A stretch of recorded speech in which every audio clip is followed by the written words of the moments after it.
All right, I'm gonna go send it to Mitchell. That's Blake. Blake just hit me up. Okay. All right, thanks. Bye.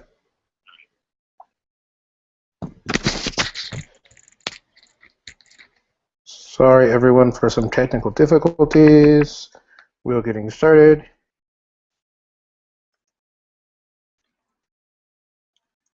As soon as I get all my moderating folks together.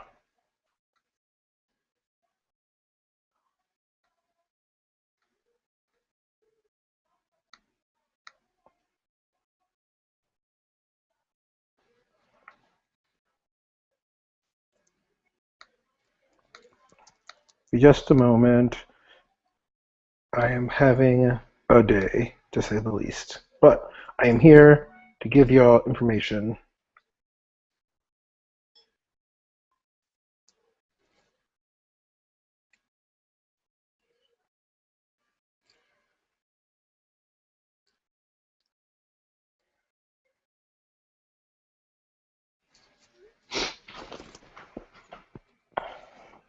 And I know I look like a chipmunk, but hey, sometimes you have to get your wisdom teeth removed at 28, and this is what you're stuck with. It's lovely, isn't it? I'm just waiting for my other panelist.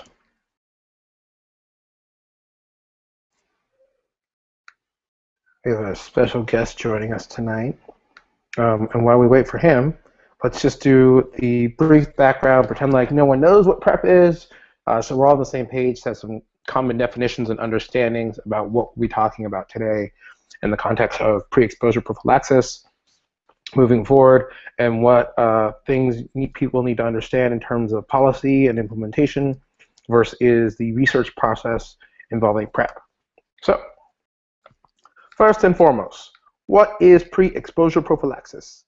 It is the notion of taking a once-a-day antiretroviral, so the same type of drug we use for prevention, for treatment, to prevent HIV. Now, some very large studies have shown that this pill does work when taken every day.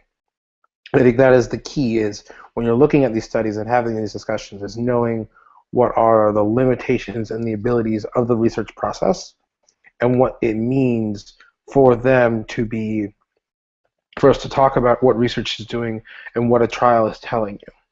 A lot of people will focus on that initial in these trials, that they're only 53, 77, 43% efficacy in the trial. Remember, the goal of a trial is to tell you, is to answer a research question. And in this case, does the product work?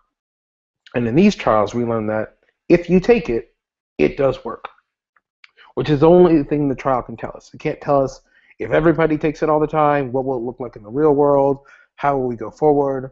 It can only answer and design to answer that scientific question of, if you take it, does it work?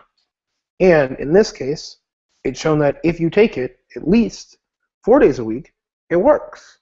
That's from the latest data that came out of IPREX-OLE, which was an open label extension of the original IPREX study, which is kind of the seminal pre-exposure prophylaxis study out there. So the big study that happened in primarily South America, 2 sites in the United States, looking at, does this work in men who have sex with men and transgender women. Now, we have evolved in having a couple other studies, including the partner study, which looked at people who are in serial discordant relationships, the TDF2 study, which was done out of Botswana, which asked people, asked if people were going to, also if people were in serious discordant relationships and heterosexuals. A study out in Thailand that looked at intravenous drug use, intravenous drug users, and their ability to take PrEP. And all of them have come to the same conclusion that if you take it daily, it works. Now, if you don't take it daily, it doesn't work. Big surprise, right? Not really. Some people want to make a big discussion about what this actually means in terms of it doesn't work at all because people don't take it daily. But almost with any medication we take these days, and anything we're prescribed to take, you have to take it as prescribed if you want the maximum benefits. And this is very true when it comes to pre-exposure prophylaxis and what we know about how it works and how it works in individuals. So, key points, the product works. Only really works if you take it as prescribed. There is some flex room, but the flex room, not so good for you. Because how many of you can remember every other day or every third day or every second day how often you did the same repetitive task? So much easier if you put it in one contextual pattern and go from there. So, that is pre-exposure prophylaxis in a nutshell. Currently, we only have one product approved for it, known as Truvada, which is the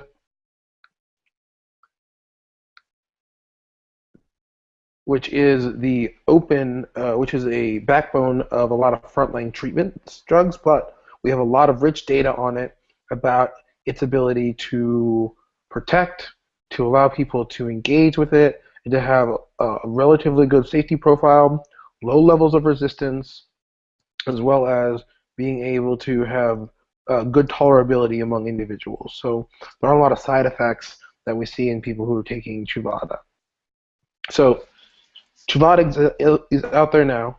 It's an option. You can go to your doctor. You can ask for it if you have a good doctor. If you don't have a good doctor, there's a couple of other options to explore. But more importantly, it is something that's there. It has been recommended by the CDC as well as WHO, both saying fundamentally the same thing, that not only does it work, but that it should be an option for HIV. It should be an option for preventing HIV infection among men who have sex with men globally. Now, this is huge in a lot of ways because we've had, probably for the last 2 years since PrEP was first approved, a lot of back and forths on should people take PrEP, are people allowed to have PrEP, who should get PrEP. The government's not entirely supporting it, but we should do something about it. Doctors being kind of hesitant, saying, well, I don't have firm recommendations on if someone wants PrEP, what do I do to give it to them? And now with one of the major prevention bodies in the United States, the CDC, and also the world in terms of WHO, we know that PrEP can be used and how PrEP should be used, or rather an understanding of what are the base elements we need when using PrEP. And all this means is that it's easier now for doctors to have a discussion about this. Now, a lot of clinicians are still kind of resistant and on the fence. A study as early as last year showed that a number of physicians know about PrEP but are not prescribing it for their patients, and more education is needed. In kind of answering this, the CDC announced today on a webinar that they will be starting a hotline for providers to call and ask questions about for PrEP. Basically, a dial in for dollar, dial in and ask your questions, tell us what you need to know, what you want to know about what is happening with pre-exposure prophylaxis and how it can be used in your community. Sorry, I'm just checking in on my other presenter. Additionally, this guidance makes it easier in understanding for how doctors might have more open and honest conversations. One of the things we did learn last year about PrEP is that the primary prescribers of PrEP outside of demonstration projects, which we'll talk about in a moment, and trials, the primary people accessing PrEP are women in the South, and that a lot of non-traditional, ID docs are the ones prescribing it, which represents a huge shift in the field. For once, you're asking people who generally don't have a lot of experience with antiretrovirals to think about using this application of this product for their folks in terms of prevention. Now, also, this is really helpful that primary care doctors and primary and nurse practitioners and family medicine folks are able to access it, because we're also learning that we're not seeing a lot of rejection on PrEP based on people's insurance. Meaning that most major insurance plans in this country are allowing individuals to go on PrEP and seeing the benefits of taking it and the benefits of covering it. Now, some plans have a higher copay, and there are a couple ways around that. You can look at some of the silver and gold plans in Obamacare, because we do love our Obamacare, is covering it at pretty reasonable numbers, allowing people to access. But also, if you're really in a bind, Gilead Sciences, the company that produces Truvada, has a patient assistance program available for helping with copays, covering up to $200 to $300 of one's copay for PrEP. And you can access it on their site by going and looking up Truvada.com, and from there, it will teach you how to access PrEP. You can also go to PrEP Watch, which also covers some of that information. Oh, and I just found my other presenter who's stuck on YouTube channel. I'm going to try to get him on the Hangout with us. But,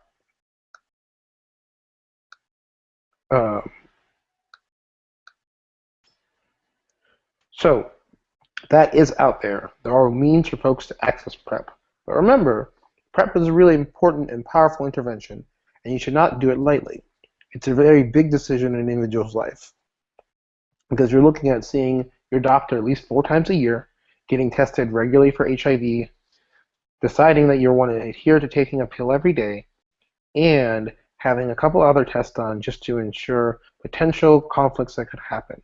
So stuff around kidney function, stuff around bone marrow density, some basic things that are things to keep an eye on while you're on this powerful drug.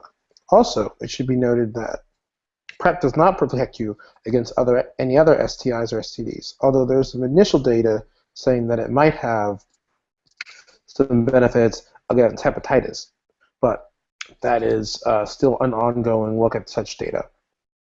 Now, all that being said, you probably want to know, where the heck can I get my PrEP if I'm interested, and where is it going on? Now, like I said, there are a couple of states and places that are kind of leading the PrEP discussion. There's demonstration projects in Washington, D.C., Boston, Massachusetts, Miami, L.A., San Francisco, all of them looking at how do we implement and give PrEP in the real world. We know that the San Francisco AIDS Project is opening a PrEP clinic in downtown on the Castro Street in San Francisco, and everyone's trying to figure out what's the best way for people to be able to access PrEP and for people to be adherent to PrEP. Because remember, adherence is critical. Like in all medication, you have to do how it's prescribed. Because when you don't, it makes things complicated, difficult, and doesn't give you the best health outcomes that you're looking for. Now, also to note, especially for Black gay men is in this country, is that there's a very large study, well, they're not a large, a very intensive study happening in Black gay men called HPTN 073. So the HIV Prevention Trials Network has a trial that is looking at, do Black gay men want to take PrEP? And if they do want to take PrEP, what are some of the conditions necessary to make them successful in PrEP? And this is one of the few studies of its kind trying to figure out, what do Black gay men want, and what do we need to be successful in trying to manage our health and integrate in new intervention strategies. Now, of course, it's important that we have this projects like this, but we have to consider supporting work, knowing that implementing science is one of the bigger challenges. Once we figure out how to make it work, we have to figure out how is that going to work in the context of people's lives. Because the best products and best interventions don't mean a damn if people aren't willing to use them.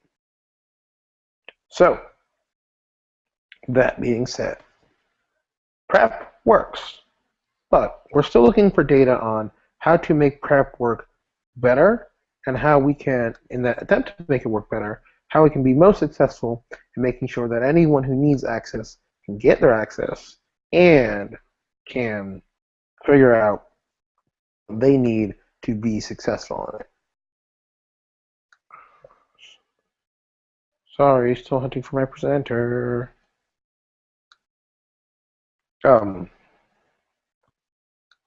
Now, we have a couple good models about what to do with PrEP and how PrEP can work in our communities.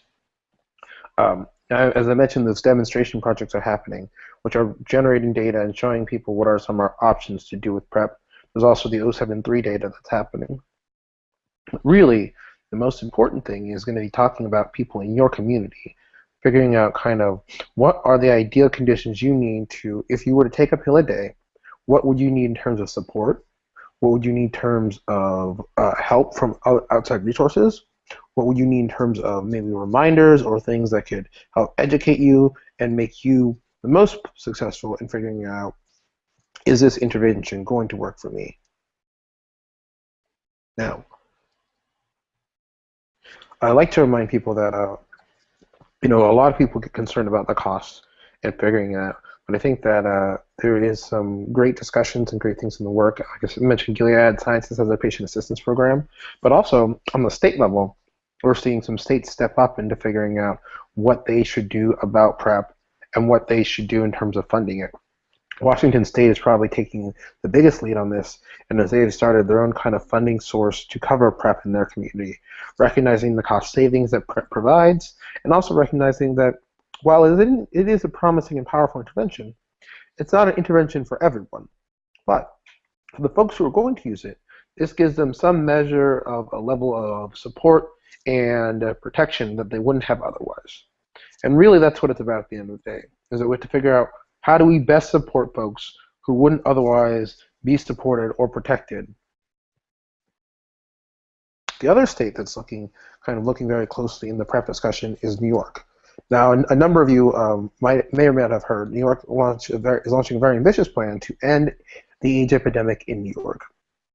Very similar to what San Francisco is attempting to do in their city. But New York is trying to do it statewide. And New York definitely sees PrEP and PEP as a big part of this. And we'll get to more discussions of PEP towards the end of the discussion, but I just want to cover PrEP first for now. So New York is trying to figure out how they will implement getting folks access to PrEP and doing that access in a culturally competent, relevant way to the most at-risk people. Because we know that to get some of the best results of PrEP and most of our modeling data, we have to get it to folks who are going to be most at risk. Basically folks who, for a variety of reasons, that condoms just don't work for them, or are going to be at risk for HIV given the factors of their lives. Now we know that this one pill a day will not solve all the structural elements that put them at risk, but what it can do is it can provide a stopgap and measure that will allow them to have a bit of protection as they move through elements of their lives and for us to support them with other wraparound services. But all this is dependent on our ability to meet people where they are, find out what they need to be supportive, and then bring that support into fruition and up to scale. All right, so before I go into our discussion of what on earth is PEP and what's the difference between PEP and PrEP and what things you might want to consider, I'm going to talk a little about a recent ad campaign that many of you are probably seeing from the AIDS Healthcare Foundation. And they are one of the largest AIDS service organizations in the world, arguably. And they have launched a series of ads in some major cities talking about how PrEP doesn't work and how the trials don't work, and that because of it, there's insufficient data. And what you'll see is they will show you a lot of bar graphs that show you kind of where PrEP ended up the scale. Even IPREX, the kind of big study that kind of made us all look at PrEP a little closer, the study only had 43% efficacy. Now, what these bits of data don't know, and what this slide doesn't show and doesn't talk about, is that they are editing out the full story of the data. So in the overall trial, for people which carry people who decided to take the drug and not take the drug, they only had 43% efficacy. But among people who took the drug as prescribed, this raised their chances of prevention upwards of 99%, which is a hugely powerful number, because it made us know that if we take the drug, that it does work. And that's all the trials are trying to discover, is if we take the drug, will it work? And we also know that with other interventions that we've seen, that people following the efficacy dosages are going to be important, because it will tell us, does the drug work, and under what conditions does the drug work? And if the drug can work under certain conditions, we can continue to recreate those conditions. Now they'll tell you that because it didn't work in a clinical trial, that it shouldn't work in the real world. I tell you it's a fallacy. We make plenty of things that work in clinical trials.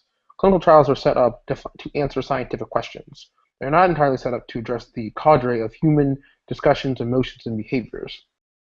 But they're also what happened is what's called the double blind. So we don't know no one knows who's getting the real product and who's might be getting a placebo to protect the integrity of the trial. However, when you're told that this pill actually works versus when you start a trial and they say this intervention may or may not work, we don't know. We're trying to figure that out, so please help us. Versus someone telling you, if you take this every day, it will work. The messaging is entirely different. And I think that it is important for us to remind folks like AIDS Healthcare Foundation, if they want to continue representing us and pretending to represent us and saying that they are among us, that they hear our voices and that we are given the space to talk about the full effects of a trial and what exactly happens in the trial and all of the data, not cherry picking parts of the data. For instance, they include on their slide data of this study called FemPrep, which was stopped for futility because women in the trial didn't want to take the pill. Well, if you don't take the pill, we can't tell you if the pill works or not. What seems to indicate that there's a lot more going on here and a lot more to discuss about what's happening with this pill that couldn't be discussed and figured out with this trial. And that saying that is a failure on the drug doesn't actually speak to the drug's ability to do its job of prevention.